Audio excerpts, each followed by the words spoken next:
ప్రతి సంక్రాంతికి సినిమాల రిలీజ్ విషయంలో చాలా గొడవలు, కొన్ని సర్దుబాట్లు తప్పనిసరి. ఇక ఈ సంక్రాంతికి అవి కాస్త ఎక్కువగా ఉన్నాయని చెప్పొచ్చు. ఎందుకంటే అందరికీ సంక్రాంతి రిలీజే కావాలని, కాబట్టి ఈ విషయంలో వివాదాలు తప్పడం లేదు. గత కొన్ని రోజులుగా సినిమాల రిలీజ్ విషయంలో చర్చలు జరుగుతున్నాయి. ఈ విషయం గురించి ఇటీవల ఇంటర్వ్యూలో హనుమాన్ దర్శకుడు ప్రశాంత్ వర్మ స్పందించారు.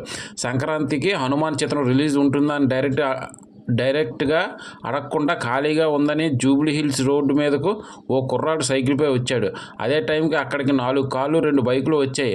నేను ముందు వచ్చానని ఆ కుర్రాడు అక్కడే ఉంటాడా, పక్కకు వెళ్ళిపోతాడా అని యాంకర్ అడిగిన ప్రశ్నకు ప్రశాంత్ వర్మ సమాధానం ఇస్తూ, నేనైతే అక్కడే ఉంటాను. అది సైకిల్ అయినా సరే, సైకిల్కి కూడా ఎక్కువ పవర్ ఉండొచ్చు కదా, సైకిల్తో గుద్దితే కారుకు సొట్టపడొచ్చు, రిస్క్ చేయకపోతే ఏది దక్కదు.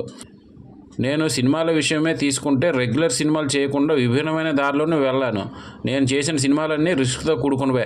సంక్రాంతికి 3 సినిమాలు రిలీజ్ ఆడతాయి. ఈ విషయంలో తేజ